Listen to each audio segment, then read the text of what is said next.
Culturas Unidas, coordina muchos proyectos sociales de mediación intercultural, intercambio cultural e inserción sociolaboral y salud mental en mujeres migrantes. Colabora como voluntaria en la Asociación de Mayores de Rivas Vivir en Casa para favorecer el envejecimiento activo y en la entidad Proyecto Hombre con personas en proceso de rehabilitación de adicciones. Ella es graduada en Educación Social y ahora también está estudiando el grado de Trabajo Social. Marta nos va a hablar de salud mental en mujeres migrantes. Cuando quieras, vale. Aproximadamente 15 minutos. Sí. Puedes escuchar. Hola, pues muchas gracias a todos por darme la oportunidad de estar hoy aquí y bueno, compartir un poco de lo que hago y bueno, pues espero que pueda aportaros algo. Yo, como ha comentado la compañera, vengo aquí un poco en nombre sobre todo de la asociación en la que yo trabajo, que estoy desarrollando actualmente un proyecto de salud mental y mujer migrante.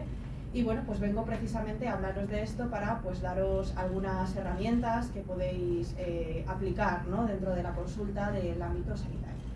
Entonces, bueno, cuando estamos hablando de mujeres migrantes, muchas veces tenemos en cuenta únicamente dos factores. Por un lado, el elemento género y luego, por otro lado, el elemento migración.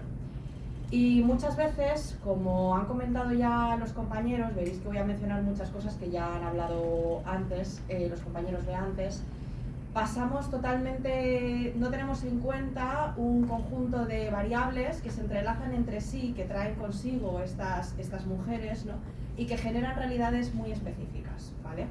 Es lo que Kimberly Crenshaw en el año 89 definió como interseccionalidad, ¿no?, que tiene que ver pues con estas características sociales, por decirlo de alguna manera, que se van a entrelazar entre sí y van a generar experiencias muy específicas de discriminación, ¿vale?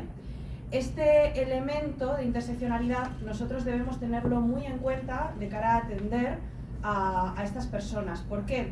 Pues porque si no lo tenemos en cuenta vamos a dar una respuesta homogénea a situaciones muy complejas y muy diversas, saltándonos totalmente por alto elementos tremendamente importantes, ¿no? Lo hemos visto en el caso que nos ha expuesto la compañera anteriormente, ¿no?, cómo ese abordaje, ¿no?, pues se queda totalmente escaso precisamente porque pues no tenemos en cuenta este elemento, ¿no?, de interseccionalidad, esas múltiples facetas que pueden estar afectando a estas mujeres. Hablamos aquí de vulnerabilidad no existencial, porque vulnerabilidad existencial es la que nosotros de alguna manera vivimos y experimentamos por el hecho de existir, ¿no?, de alguna manera. En este caso estamos hablando de una vulnerabilidad estructural, es decir, es el propio sistema el que vulnera a estas personas, ¿no?, a través de todo ese proceso migratorio y de todas esas vivencias tan complejas y tan dolorosas que traen consigo una profunda desconexión, tanto interna como externa, de estas mujeres, ¿no? Entonces, bueno, para poder entender un poco esto más a fondo, vamos a hablar primero de cuáles son los factores que van a afectar, ¿no?, a estas mujeres. En primer lugar, bueno, yo lo he dividido en tres partes. Hay que tener en cuenta factores antes del proceso migratorio, es decir, las condiciones en las que llegan estas mujeres o cuáles son los motivos principales por los que estas mujeres se trasladan. Vamos a ver que hay situaciones de pobreza, hay situaciones de violencia, hay situaciones también de falta de oportunidades y esto nos lleva a pensar a que estas mujeres no parten de ceros en términos de carga emocional, es decir, ya vienen con una carga emocional del lugar de donde proceden. Luego, por otro lado, he puesto cuáles son las dificultades que se van a encontrar, ¿no?, dentro de ese proceso migratorio. Nos encontramos con ese duelo migratorio del que ya han hablado los compañeros, ¿no? Duelo migratorio tiene que ver con dejar atrás ese entorno, esas redes, esa familia, el miedo, la incertidumbre, la inseguridad. Tener en cuenta que en ese proceso migratorio muchas veces las mujeres obviamente pues no hablan el idioma, ¿no?, del país al que llegan, ¿no? También podemos encontrarnos, por supuesto, con situación de violencia, de explotación, de abuso, mujeres de trata, ¿vale? Entonces, bueno, hay que tener en cuenta, y esto a lo mejor puede resultar muy obvio, ¿no? Pero luego en el día a día vemos cómo realmente esto es una realidad y no se tiene en cuenta. Muchas veces se tiene en cuenta solamente como ese traslado físico que trae consigo el proceso migratorio, ¿no? Y vemos como no solamente es el traslado físico, sino que hay una carga emocional muy importante, ¿vale? Aquí. Y luego ya una vez en el país de acogida nos encontramos con que todas estas dificultades y estos problemas se cronifican. ¿Cómo se van a cronificar? Pues de múltiples maneras. O sea, todas las barreras estructurales que se van a encontrar estas mujeres son muy amplias y muy diversas. Nos encontramos con la precariedad económica, nos encontramos con la dificultad que tienen de encontrar una vivienda, ¿no? El ejemplo que nos ponían los compañeros de que te alquilo por 350 euros más gastos un sofá en mi salón, ¿no? La dificultad de acceder a la vivienda es uno de los grandes problemas. La precariedad laboral. Muchas mujeres vienen a lo mejor licenciadas o con unos estudios ya de su país de origen y no pueden ejercer su profesión, ya que se dedican a los cuidados, a trabajar pues eso, como personal de limpieza, largas jornadas, sin ningún tipo de derecho ni cobertura, ¿no? A nivel legal en muchas ocasiones, sueldos totalmente precarios, en fin, vemos cómo la complejidad de la situación que tienen que vivir estas mujeres es muy amplia, o sea, va mucho más allá de ese traslado físico migratorio, ¿vale?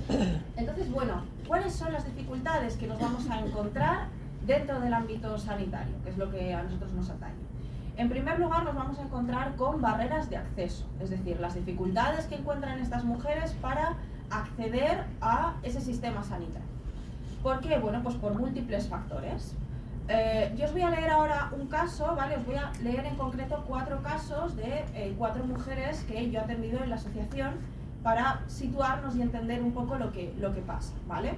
El primer caso es el de Fátima. Fátima es una mujer de origen marroquí que llevaba meses con síntomas claros de ansiedad y no acudía al centro de salud porque no entendía bien cómo funcionaba el sistema. Tenía miedo por su situación administrativa y además no podía permitirse faltar al trabajo. Cuando finalmente llegó, el malestar ya estaba muy intensificado. Aquí vemos cómo no se trata solamente de desinterés, ¿vale? En ocasiones pues, son esas barreras estructurales las que explican por qué no acudían antes. En el caso de Fátima hay miedo. ¿Miedo a qué? Bueno, pues si Fátima a lo mejor está trabajando y piensa que por no estar legal, estar trabajando en negro, por decirlo de alguna manera, y acudir a una consulta sanitaria, a lo mejor la denuncia y pierde su trabajo. Entonces, pues Fátima pues no va al médico. También, pues a lo mejor desconoce cómo se accede, ¿no? al sistema sanitario, piensa que pues no puede acceder, ¿no? Esas son pues algunas dificultades que nos vamos a encontrar, ¿no? Dentro de esas barreras de acceso. Esos horarios incompatibles con el trabajo, vamos a tener también incompatibilidades a nivel laboral.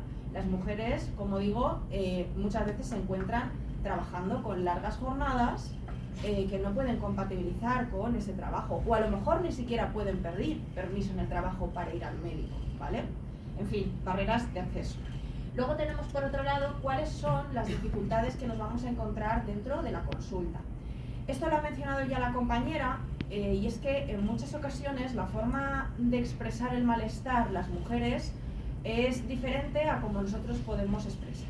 Es decir, a lo mejor una mujer con síntomas propios de una depresión o de ansiedad no va a hablar claramente o directamente de que tiene ansiedad o tiene depresión. Va a referirse a lo mejor a síntomas físicos, a cansancio extremo, apatía, bueno, entonces nosotros tenemos que ser capaces de ver un poco más allá de lo que la mujer está expresando, ¿no? De manera directa, porque si no lo hacemos podemos caer en malinterpretaciones o incluso en infradiagnósticos, ¿vale?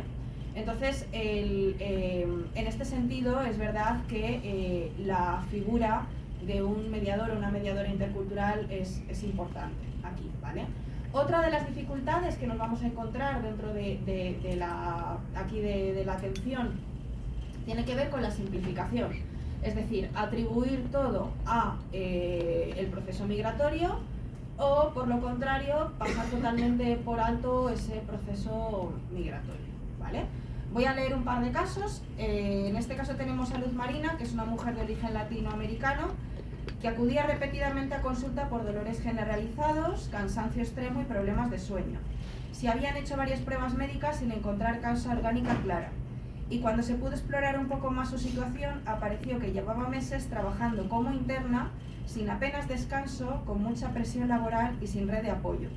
Además, había dejado a sus hijos en su país de origen. Lo que inicialmente parecía un problema físico era en gran parte la expresión de un malestar emocional no verbalizado, es decir, sobrecarga emocional, duelo, agotamiento. Aquí vemos cómo es muy importante ampliar la mirada, ¿vale? Es decir, si nosotros no ampliamos la mirada como profesionales, podemos pasar por alto situaciones que son importantes, ¿no?, para atender a estas mujeres, ¿vale? Esto tiene mucho que ver con todo el tema de la simplificación. Otro caso es el de Aminata. Aminata es de origen senegalés, es también una usuaria de la asociación. Ella tenía un cuadro clínico que inicialmente parecía efecto del duelo migratorio, pero detrás había una situación de violencia de pareja que no se había explorado en profundidad, ¿vale? Lo que hemos dicho antes de la simplificación, es decir, si atribuimos todo al proceso migratorio, muchas veces podemos pasar por alto situaciones y viceversa. Entonces, cuando se pudo abordar el contexto, la intervención cambió totalmente, ¿no? Es decir, el contexto migratorio es importante, pero no debe de invisibilizar situaciones que pueden estar viviendo las mujeres, como es en este caso la violencia de género, ¿vale? Y luego, por último, hablar de esas dificultades en la relación terapéutica. Es decir, nos encontramos muchas veces, y es lo que ha contado la compañera, que las pacientes pues, pueden no sentirse entendidas o comprendidas y eso hace que ya directamente no vuelvan, ¿vale? Es el caso de Aisha, que es una mujer de origen bangladesí, que explicó que no se había sentido escuchada, que la consulta fue muy rápida y que no sintió confianza para contar lo que realmente le estaba pasando. Esa experiencia condicionó pues, para que Aisha ya pues, no volviera, ¿vale? Entonces vemos cómo aquí la calidad del primer contacto va a ser determinante, va a ser muy importante y además la confianza es algo que no se debe dar por hecho. La confianza es algo que hay que construirla. Entonces, teniendo en cuenta todo esto, vamos a hablar de cuáles son las buenas prácticas, cuáles son las claves, ¿vale?, que nosotros podemos poner en práctica para mejorar esa atención, ¿vale? En primer lugar, por supuesto, incorporar esa mirada contextual, es decir, no solamente atender al síntoma, a lo que esta mujer expresa, sino atender a todo el contexto, todo ese proceso, todos esos factores de los que he hablado antes, durante el proceso migratorio y ya en el país de acogida, ¿vale?, que pueden estar afectando a esta mujer.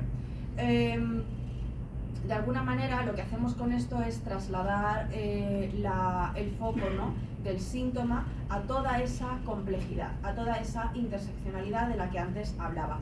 ¿Cómo podemos hacer esto? Bueno, pues es sencillo, con preguntas simples, ¿vale?, que van a atender, ¿no?, a ese contexto. Por ejemplo, ¿cómo está siendo tu situación actualmente?